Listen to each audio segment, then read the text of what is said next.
Assalamualaikum warahmatullahi wabarakatuh. Jadi pada tugasan hari ini kita akan buat aktiviti berkenaan dengan Telaga Zamzam. Telaga Zamzam yang dalam gambar tu. Okey, jadi keluarkan kertas sekecil sahaja dan ada gambar perigi Telaga Zamzam. Okey. Jadi hari ini kita akan mewarna Telaga Zamzam. Tetapi adakah awak tahu apa itu air Zamzam? Dari mana datangnya air Zamzam? Air Zamzam tu berada di mana? Air Zamzam ada telaga. Okey. Dan air Zamzam tu asal usulnya berada di Mekah. Beberapa jarak dia beberapa meter sahaja daripada Kaabah itu. Nanti saya akan tunjukkan dalam video. Okey.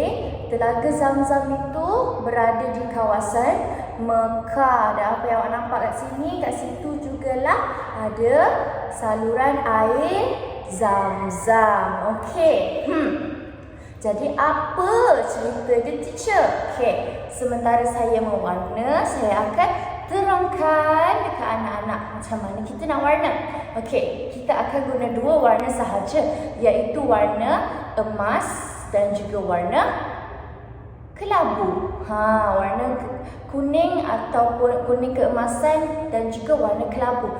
Kalau awak tak ada warna yang macam ni, warna kuning macam ni atau warna kelabu macam ni, awak boleh guna warna emas yang macam ni, warna kuning macam ni yang pekat sikit ataupun warna kelabu yang pekat sikit. Sebab teacher ada, jadi teacher pakailah yang ni. Tak kisahlah asalkan ada warna kuning dan juga warna kelabu. Okey? Kenapa warna kuning dan warna kelabu? Jom kita tengok gambar ni dulu sebelum kita warna. Okey, gambar ni ini adalah rupa Telaga Zamzam yang sebenar. Awak nampak tak? Dikelilingi dengan besi, dibuat daripada besi yang tak akan karat, dan ada warna emas, ada warna keemasan, ada warna kelabu. Kelabu itu kita buat macam menunjukkan macam itu adalah besi, dan juga warna emas itu menunjukkan juga warna besi yang berwarna emas. Okey, jadi kita akan mulakan warna. Okey, sementara kita mewarna, teacher nak terangkan sikit macam mana boleh datangnya, macam mana boleh wujudnya air Telaga Zamzam.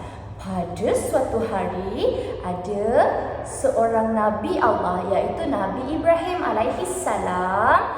Okey, Nabi Ibrahim ni kan yang cipta Kaabah. Tapi macam mana boleh jadi macam tu? Mesti ada jalan cerita dia. Sebelum tu kita cerita tentang Telaga Zamzam dulu.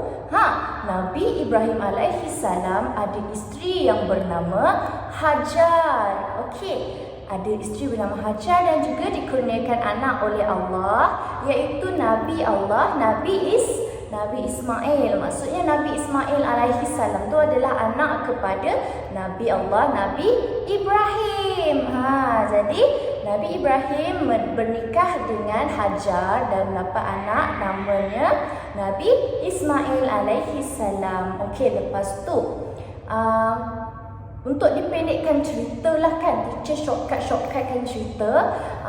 Nabi Ibrahim diperintahkan oleh Allah Subhanahu Wa Taala untuk membawa isterinya iaitu Hajar dan juga anaknya Nabi Ismail semasa bayi lagi untuk ke satu padang pasir yang sangat panas, sangat kering, sangat terik dan sangat tak ada apa-apa kat situ. Kat situ tak ada makanan, tak ada minuman. Allah perintahkan Nabi Ibrahim untuk tinggalkan isterinya dan juga anaknya Nabi Ismail di situ.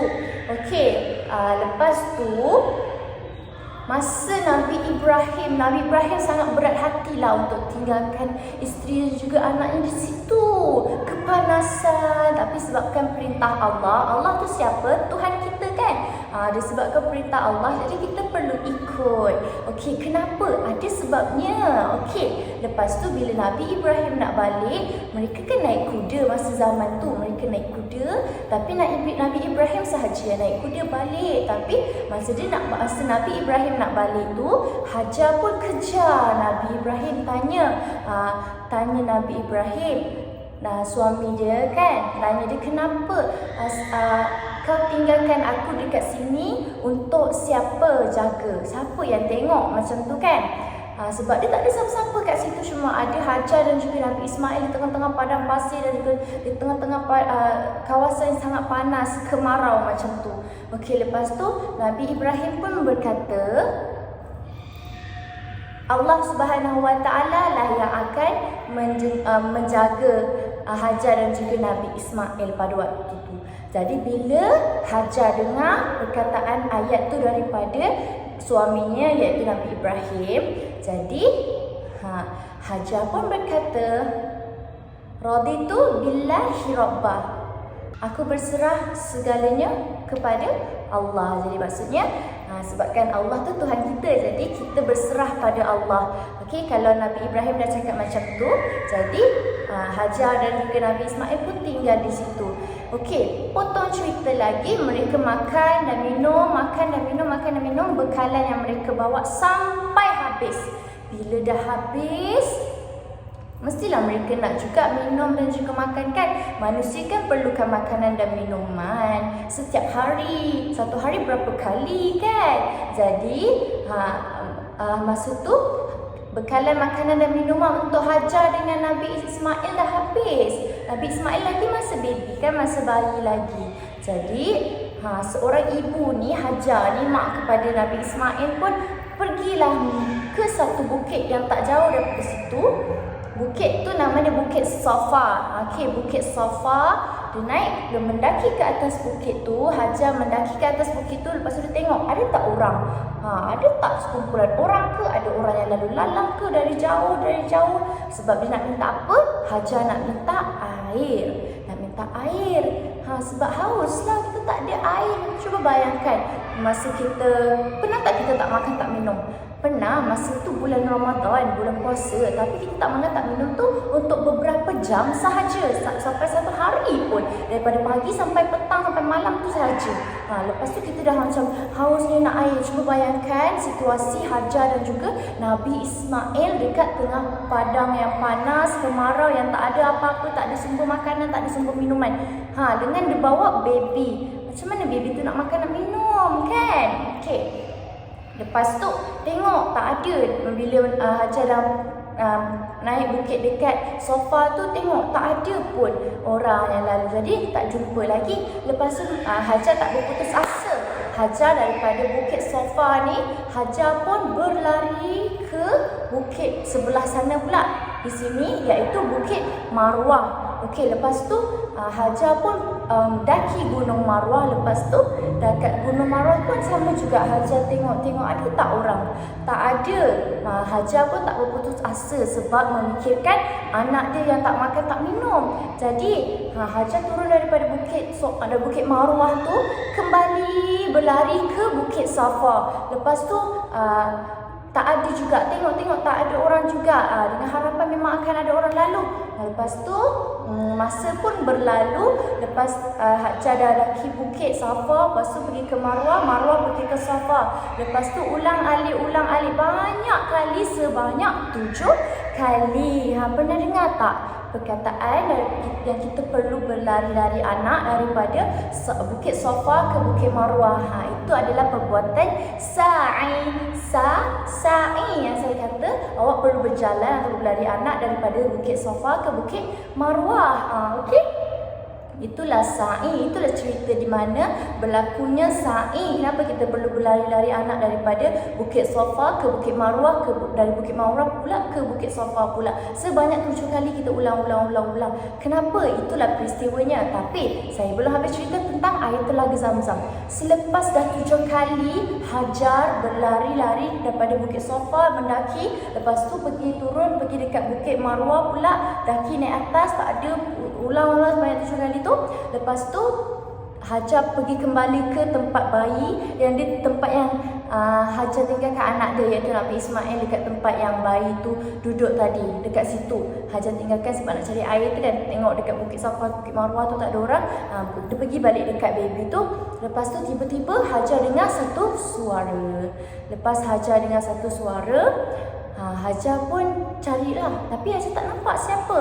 Lepas tu bila Hajar tak nampak, Okey, dia kata, Hajar kata kalau ada dalam hati awak tu ada khair, ada kebaikan sedikit sahaja pun, tolonglah beri aku air. Sebab Hajar dah memang tengah mencari air dan makanan juga untuk Hajar dan juga anaknya Nabi Ismail alaihissalam. Lepas tu siapa yang keluar? Malaikat Jibril yang keluar berupa sebagai manusia. Masa tu dia menjelma sebagai manusia. Lepas tu teacher pendekkan cerita Okey, lepas tu Malaikat Jibril hentakkan kakinya di lantai begitu. Lepas tu terus pancut air keluar daripada tanah. Okey, air itulah yang dinamakan sebagai air Zam-Zam yang keluar daripada tanah. Lepas tu bila air tu dah pancut keluar, Hajar buat apa dengan air tu? Hajar terus kepung air tu membuat bentuk bulat. Buat bentuk bulat, kepung. Sebab apa? Nabi Muhammad SAW pernah berkata, kalau Hajar tak buat kepung, tak buat bulat macam tu, tak berkepung mengelilingi air tu, mungkin dah jadi sungai sebab dia tak kepung.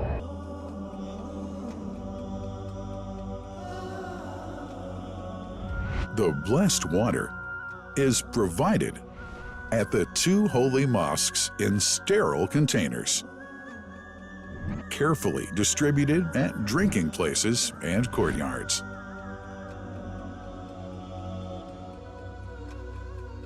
The containers are prepared at various filling points inside the Grand Mosque and the Prophet's Mosque, and then moved on electric carriers inside and around the 2 mosques.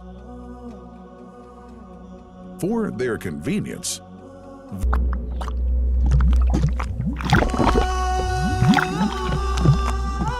here's Hagar using hands to bring together to restrain the gushing water.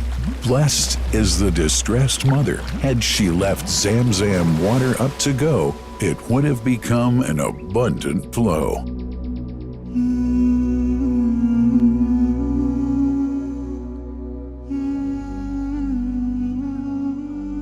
Gabriel stepped hither.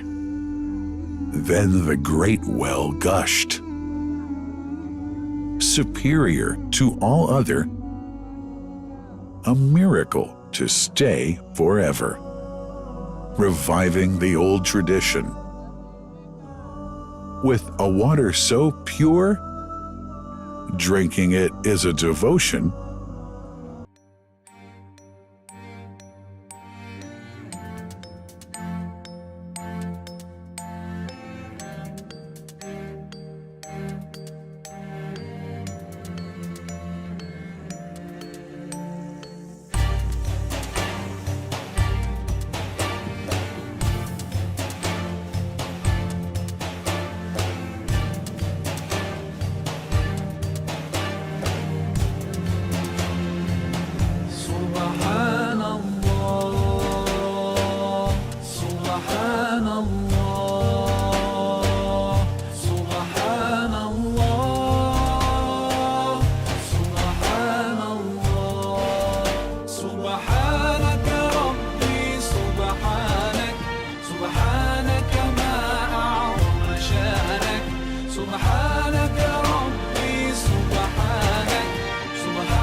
ندعوك ونرجو غفرانك